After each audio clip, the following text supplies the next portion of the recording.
Welcome to True Echo, where powerful stories of injustice, redemption, and undeniable strength come to life. Today's story will leave you stunned, enraged, and inspired, as a black woman CEO walks into a small-town bank for a routine transaction, only to have her ID thrown on the floor. What happens next will shake an entire industry. This is the story of what happens when dignity meets prejudice, and power answers with silence. The sun spilled golden light across Fairview's clean sidewalks that Friday afternoon, wrapping the quiet town in a deceptive warmth. Shops bustled. Cars crept through stop signs. It was the kind of day that felt like nothing could go wrong, until Sarah Coleman stepped through the glass doors of Fairview Bank. She wasn't here for anything extravagant. No entourage. No reporters. Just a simple transaction. She carried a slim black handbag, wore a tailored navy blue sheath dress, and walked with the quiet authority of someone who knew who she was, even if nobody else did. To Linda Harper, the head teller behind the marble counter, Sarah was just another face. A young black woman, alone, requesting something suspicious. Her ID said CEO. Her tone was polite. But Linda's eyes saw threat. Saw audacity. Sarah offered her ID. A Georgia driver's license. Perfectly legal. Perfectly hers. Linda took it, examined it with exaggerated scrutiny, then flicked her wrist. The card hit the tile floor with a cold, sharp crack. "Pick it up yourself," Linda said with a sneer. "We don't accept fake IDs here." Silence fell across the bank. The kind that crushes oxygen. Eyes turned. Jaws stiffened. But no one moved. Sarah stood frozen for just a beat. Her breath shallow. Her dignity trembling beneath the weight of a scene she'd known far too well growing up in South Atlanta. But she bent slowly, retrieved the ID with grace, and rose taller than ever. "I hope," she said, voice low but piercing, "you understand the consequences of what you've just done." Linda rolled her eyes. Megan, the junior teller, fidgeted uncomfortably behind her monitor. No one offered help. And Sarah? She said nothing more. Not yet. Linda leaned on the counter smugly, unaware her career had just walked through the door. "You expect me to believe this?" she said, gesturing to the ID like it was a used coupon. Sarah's silence was electric.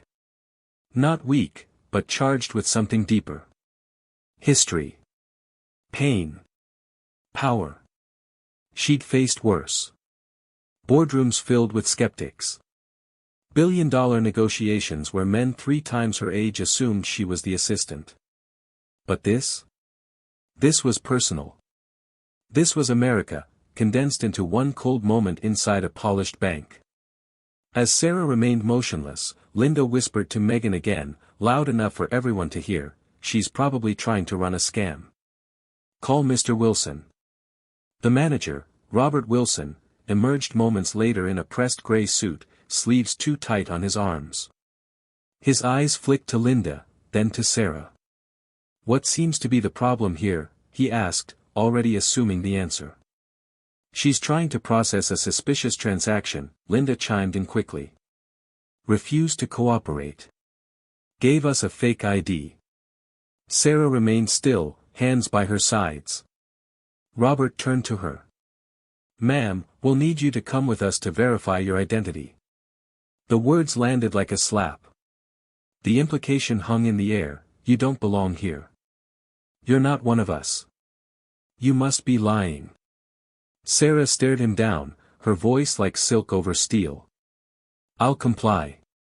But I suggest you look closely before you make a very public mistake." Linda scoffed. "We'll see who's mistaken." They escorted Sarah toward a small office behind the teller line. The stares followed her. No one whispered. No one intervened. Just silence, the kind that echoes long after the moment is gone. Inside the cramped office, Sarah sat with her back straight, her purse resting gently in her lap. Across from her, Mr. Wilson stood behind the desk, arms crossed, gaze skeptical. Linda hovered smugly in the corner, her arms folded, satisfied that her instincts had led them here. Robert finally broke the silence. "Miss Coleman, is it? Please understand this is standard procedure. We can't just authorize large or unusual transactions without proper confirmation." Sarah nodded calmly. "And what have I done, specifically, that appears irregular?" Robert blinked. "Well, according to my teller, your ID appeared to be false. You refused to cooperate." "Refused?" Sarah asked. She didn't raise her voice, didn't need to. "I handed over legal identification. I waited patiently. It was thrown to the floor in front of half your customers." Robert hesitated. The version Linda had fed him didn't include that. "I was respectful. I made no demands." The teller, however, showed nothing but contempt. "And now, I'm being questioned as if I'm a criminal." Linda interrupted. "We deal with frauds all the time. You wouldn't believe the things people try to get away with. And how many of them look like me?" Sarah asked without turning her head.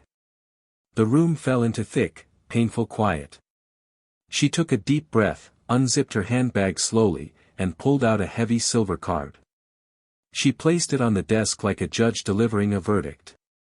Etched into the metal in fine, authoritative lettering: Sarah Coleman, CEO, Coleman Tech. Robert's expression twisted. He glanced between the card and Sarah, and then back at Linda, who had gone suddenly pale. Before either could recover, Sarah placed a thick, spiral-bound folder beside the card. The cover read: Coleman Tech, Strategic Partner Transaction, $2 billion.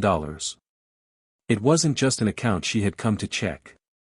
It was a direct authorization file for a transaction that would place Fairview Bank in league with the largest international finance consortium in the Western Hemisphere. A move that would increase their market valuation by double digits. And it was now, on hold. "If you'd like to call my office to verify," Sarah said coldly, "you may speak with our legal team. Or the CFO. Or our board." Robert looked stunned. "You came in person. Alone?" "I prefer a hands-on approach," she replied. "And I like to see how people behave when they think no one's watching." Linda backed away, muttering incoherent apologies under her breath. But Sarah wasn't finished. She pulled out her phone, tapped a contact, and brought it to her ear. "Hi, John." "Yes." "Put a hold on the transaction." "Indefinitely."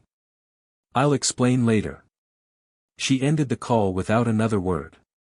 Robert's knees nearly buckled. "That was our executive partner overseas," Sarah explained calmly. "The deal is paused. Perhaps permanently." Back in the main banking hall, a whisper began to ripple across the floor. Customers leaned toward each other, murmuring what they'd seen and heard. Someone had Googled Sarah Coleman and gone pale. The news began to spread, quickly. Inside the office, Robert tried to salvage what he could. "Miss Coleman, please understand, this was never intended to." "To what?" "Embarrass me. Demean me," she said, cool but cutting. "You didn't even ask me for clarification. You assumed Linda was telling the truth. I came here to finalize a $2 billion transfer. Alone. On purpose. To avoid drama.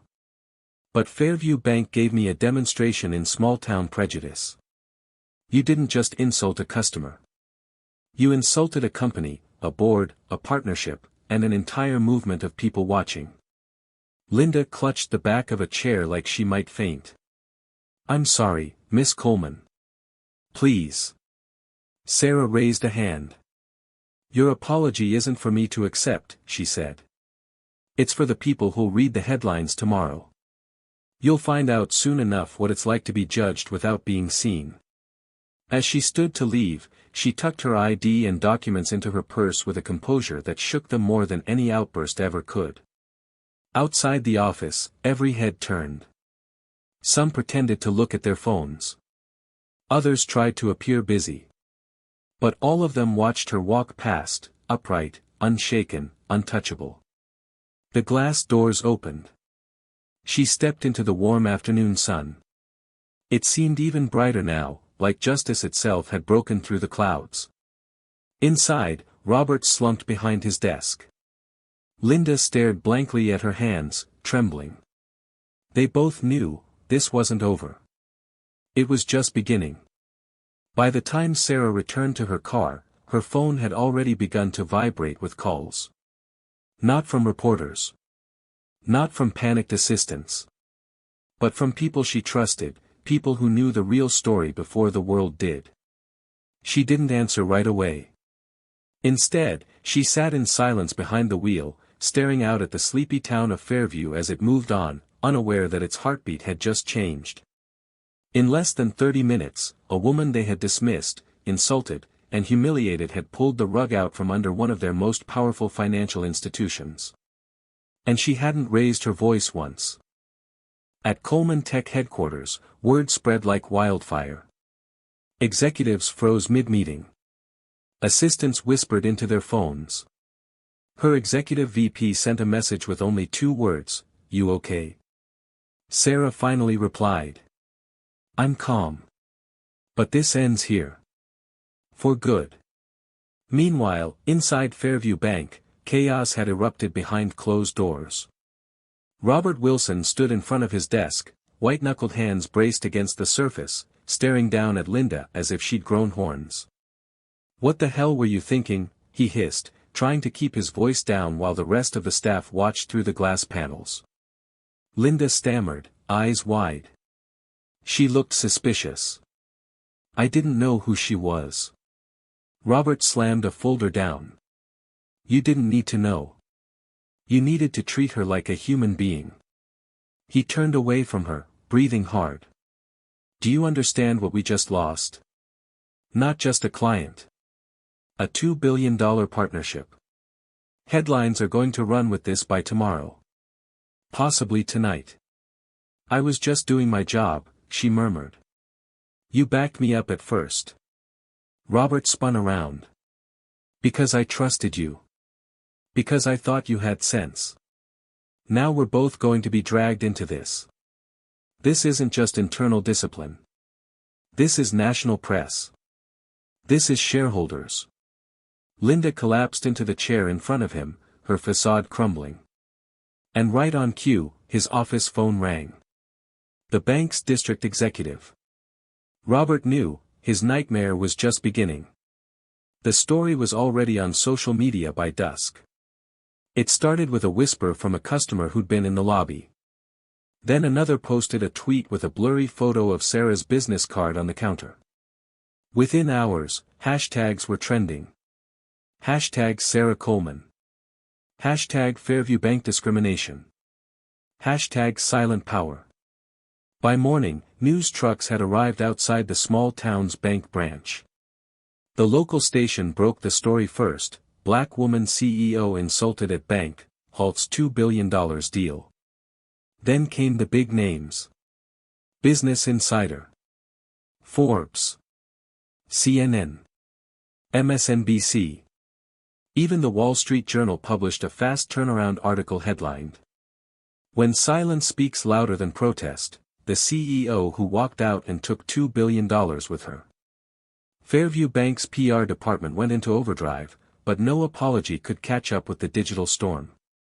And Sarah? She said nothing. No interviews. No Twitter post. No statement. Just silence. And yet, her silence roared. Sarah didn't need to speak. The world spoke for her. Coleman Tech employees posted in solidarity. Influential entrepreneurs, celebrities, and CEOs publicly praised her composure. Her name trended on LinkedIn and Twitter alike, not because of a viral video or a publicity stunt, but because she had done what so many couldn't, walked out with her pride and her power intact. Meanwhile, at Fairview Bank headquarters, the fallout hit like a wrecking ball. The CEO of Fairview Bank, Margaret Townsend, a sharp, no-nonsense woman with over 2 decades of experience in finance, called an emergency board meeting at 7 a.m. sharp. Her voice, though controlled, was razor-sharp. "We have 2 employees who escalated an interaction with a black woman, a respected business leader, to the point where a multi-billion-dollar partnership was cancelled within a single phone call," she said to the room. And not just any woman. Sarah Coleman. Silence.